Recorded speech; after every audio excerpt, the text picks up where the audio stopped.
How much will GenAI actually cost you? This week, we're going to dive into research from McKinsey Company. They're giving 3 archetypes that I'm sure you're going to value. In fact, the community was very engaged on this topic. Spoiler alert, cost ranges from $500,000 to $200 million plus. So we're going to want to break that down for you. So we're going to do that in a minute. This week, if you are registered for Next, you are in for a treat. I can't tell you the number of sessions I'm involved in, the ones that you should attend, but at least if you go down in my blog down here, I've highlighted 5 sessions you can't afford to miss. They're, of course, customer sessions. There's one particular with Thomas Kurian and the community of venture capital to talk about the state of startups. You're not going to want to miss that one. Now, if you can't get a pass at this point because the event is sold out, don't worry. You can always get a free pass by following the links down below. It's an online pass, so you can make sure at least you can catch some of these important sessions. Also, as you're getting ready for this amazing event, you can catch a great interview of Will Grannis, the CTO of Google Cloud, by my friend Patrick Moorhead. In that interview, Will does a great job talking about the themes for the conference, of course, but also highlighting the success of great data leaders, how they're innovating with GenAI data and analytics. So you're going to want to check that out. Again, it's in my blog. Now, this brings us to the people that I make sure every week you know about and that you can follow. My first one is Wendy Erickson. She is the VP of Data and Analytics at Wendy's. We talked about their success a few weeks ago. In fact, a few months ago, if you remember. 75 to 80% of Wendy's customers choose the drive-thru as their preferred channel to order. And now that creates an interesting challenge, presents billions of possible order combinations that are available through the Wendy's menu because it's highly customizable. But this can also lead to miscommunication, incorrect orders. So Wendy's is using GenAI to transform the customer experience, but also the employee experience. So really want to make sure you know about Wendy, and if you can, catch her session. Sundar, SVP, president of Sabre Labs, is also presenting. Now, we talked about their success. If you remember, Sabre was in the process of moving 11 petabytes of their core data set to the cloud. They're launching this new market intelligence product powered by the Google Data Cloud. Really interesting story. They're there again. Make sure that you look up Sundar and follow him. Sebastian Rosanes, the Global Chief Data and Analytics Officer at Carrefour, one of my favorite retailers. I know they're French, but they have a lot to share, particularly in the area of governments and data ecosystems. So make sure you know about Sebastian. And then finally, Steve Jarrett of Orange. I know it's another French company, but it's a great innovator in the telco industry.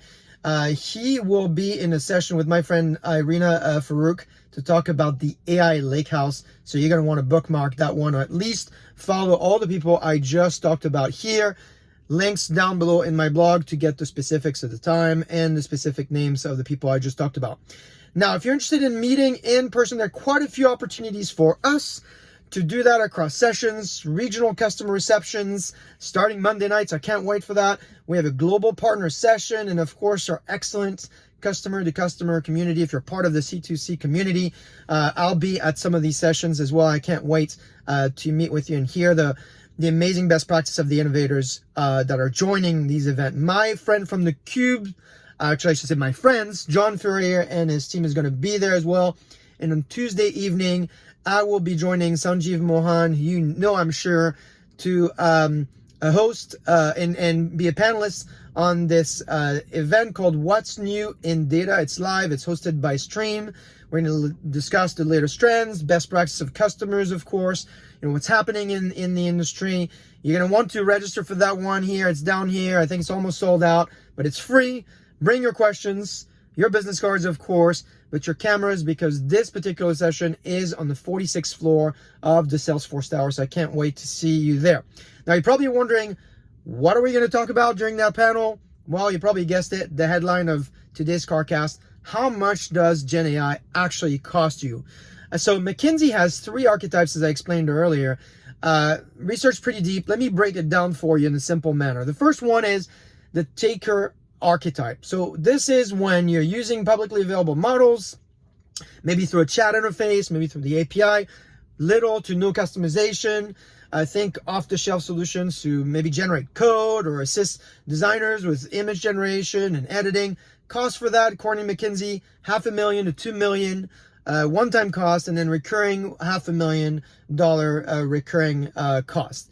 The second type is what they call the shaper. Now, this is in the case where you're integrating a model with internal data and systems to generate customized results. So this is an example of a model that may be supporting sales deals. It's connecting GenAI tools to a CRM, for instance. So maybe an internal financial system. Cost for that starts at about $2 million.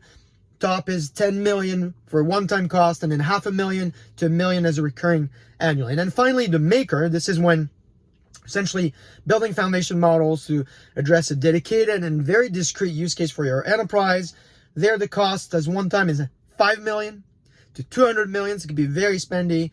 And then again, recurring cost annually about $500,000 to $1 million. Now, this post that I'm pointing you to here has a lot of engagements, lots of reactions, so you can get engaged. Some people thought, in fact, it's a lot more expensive than that. Some people thought that the one-time costs are actually more like recurring costs. So tough question to answer. There's a lot of research. In fact, I also will point you to Rita Salam of Gartner and her team. If you're a Gartner client, they've put a great research piece called Assess the Value and Cost of Generative AI with New Investment Criteria. I'm putting the link down to my blog to that as well. The paper really does a great job breaking down how to think about it and some interesting predictions that you'll want to take into consideration as you're thinking about your product strategy and your planning.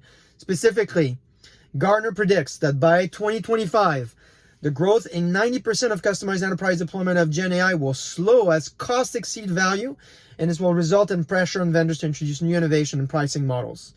That's in 2 years from now, not very far from now. Then the year after that, 2026, Gartner predicts that by 2026, more than 80% of the ISVs will have embedded generative AI capabilities in their enterprise applications, up from less than 1% today. So 1% to 80% in just a few years. And the bottom line here is you don't have another choice but to get started. In fact, there's another survey shared by Justina, who you'll discover as well at the event, shows that 9 out of 10 of the people responding to the survey identify AI as a top priority, but 1 in 4 believes they're already behind on their generative AI adoption goals. And so lots and lots of research here to support your investment thesis and how you think about it.